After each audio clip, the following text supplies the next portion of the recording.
Treat yourself like you're someone that you care about. See, I read this piece of work by Jung a long while back, and it was a meditation on the injunction to treat your neighbor as you would like to be treated, something like that. And what Jung pointed out, which I really liked, was that wasn't an injunction to be nice to other people.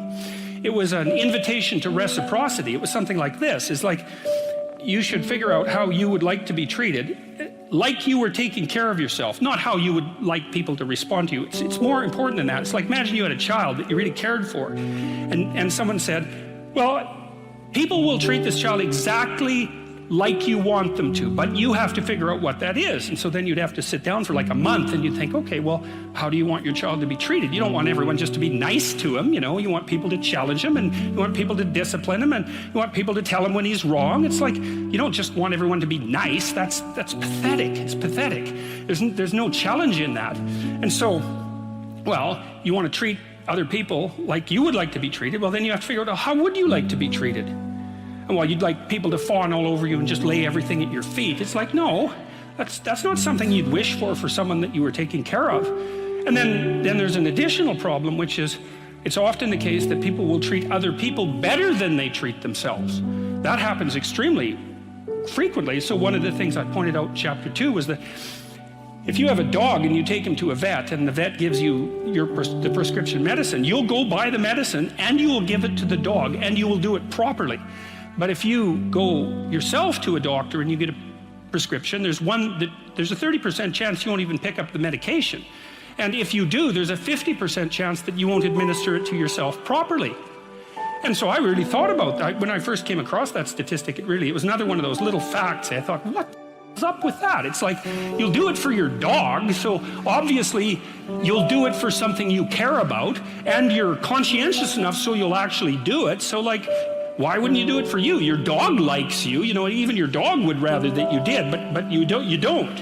And it's actually one of the reasons that modern medicine doesn't work nearly as well as it could, because people just don't take their medication. You make the world a much better place, a much worse place, if you don't take care of yourself. So you should bloody well take care of yourself, you know, because, well, that's what the chapter's about. It's partly because you have something valuable to bring into the world. That's the thing about being an individual. It's the thing that Western civilization has always recognized, that as an individual, you have a light that you have to bring into the world, and that if you don't bring it into the world is a dimmer place. And that's a bad thing, because when the world is a dim place, it can get very, very, very dark. And so it's necessary, not just so that you feel better, not just so that you're a #1 lobster, none of those things. You need to take care of yourself because you're in the best position to do that. And it's necessary for you to take care of yourself. Despite the fact that we're mortal and vulnerable and self-conscious and capable, not only capable of doing terrible things, but actually do them. Despite all that, you still have that responsibility. Compare yourself to who you were yesterday, not to who someone else is today. And the reason I wrote that was because I had this client, I'm a clinical psychologist, and I've spent 20 hours a week for 25 years listening to people tell me about their lives, you know, and those people were people who were just barely hanging on to the bottom of the world, up to people who were so successful you can hardly believe it, like the entire gamut of people.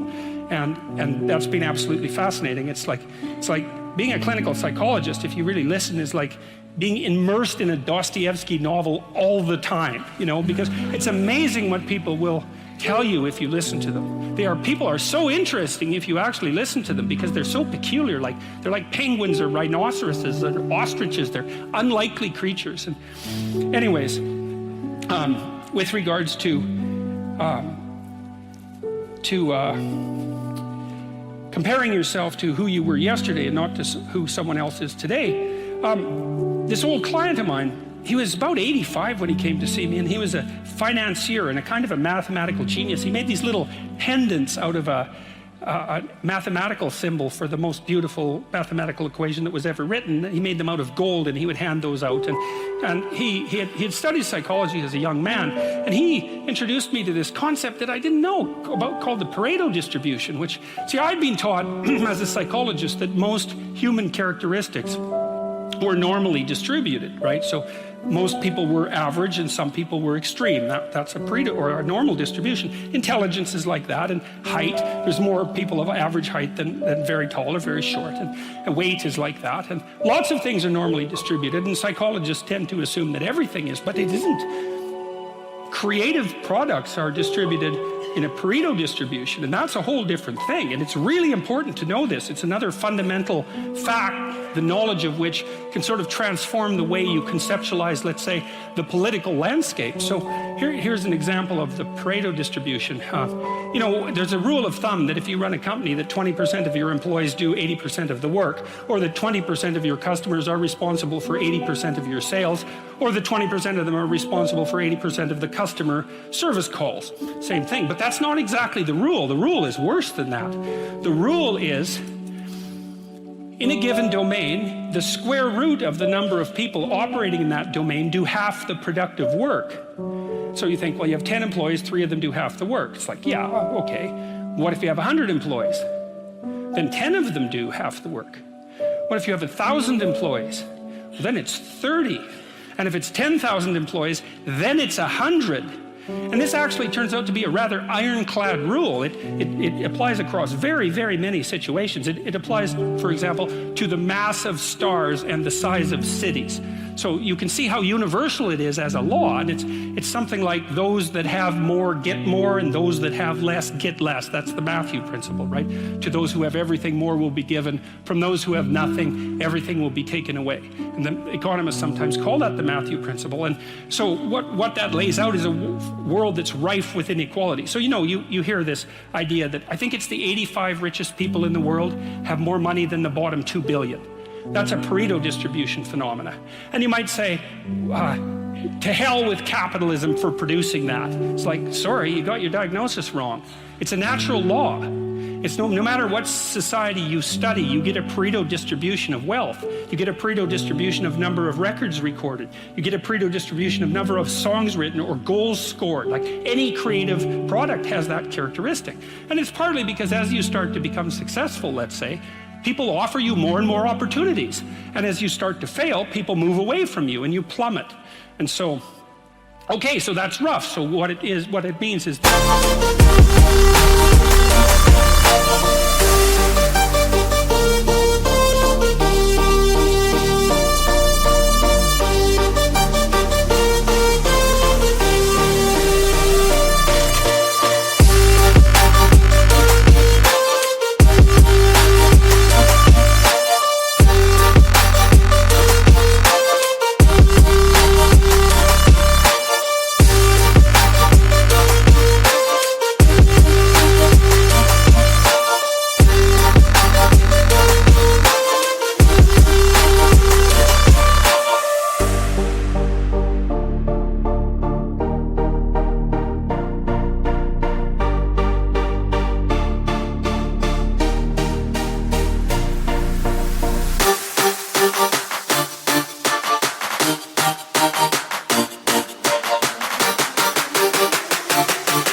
there is always a landscape of inequality.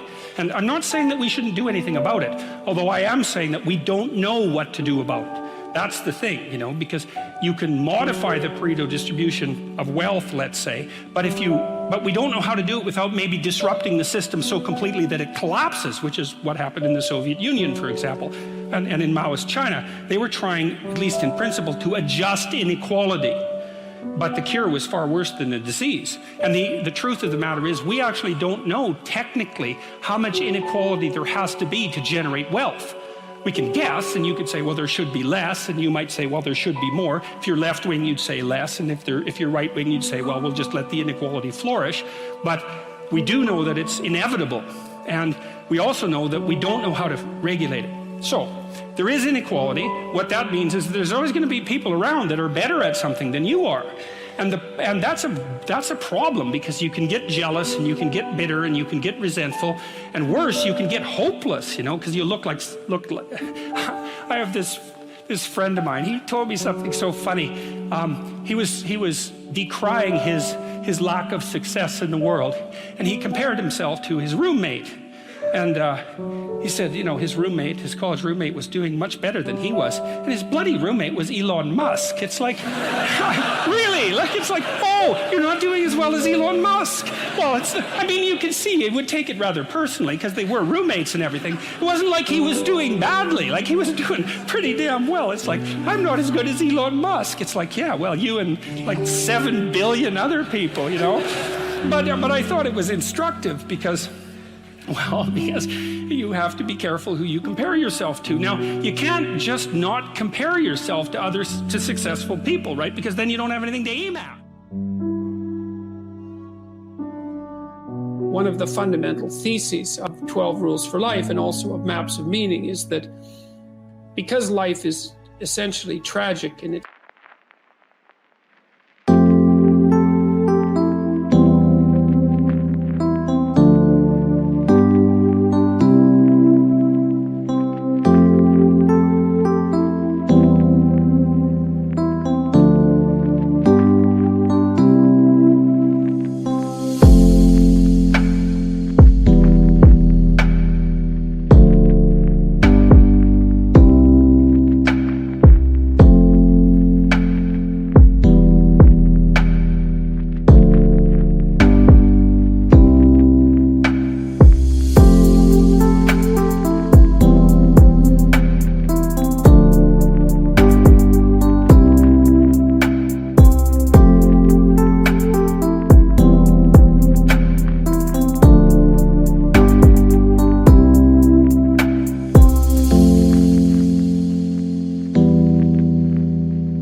fundamental essence, you need a sustaining meaning that's deep and profound, and deep and profound enough to get you through bad times, because there will be very bad times in your life.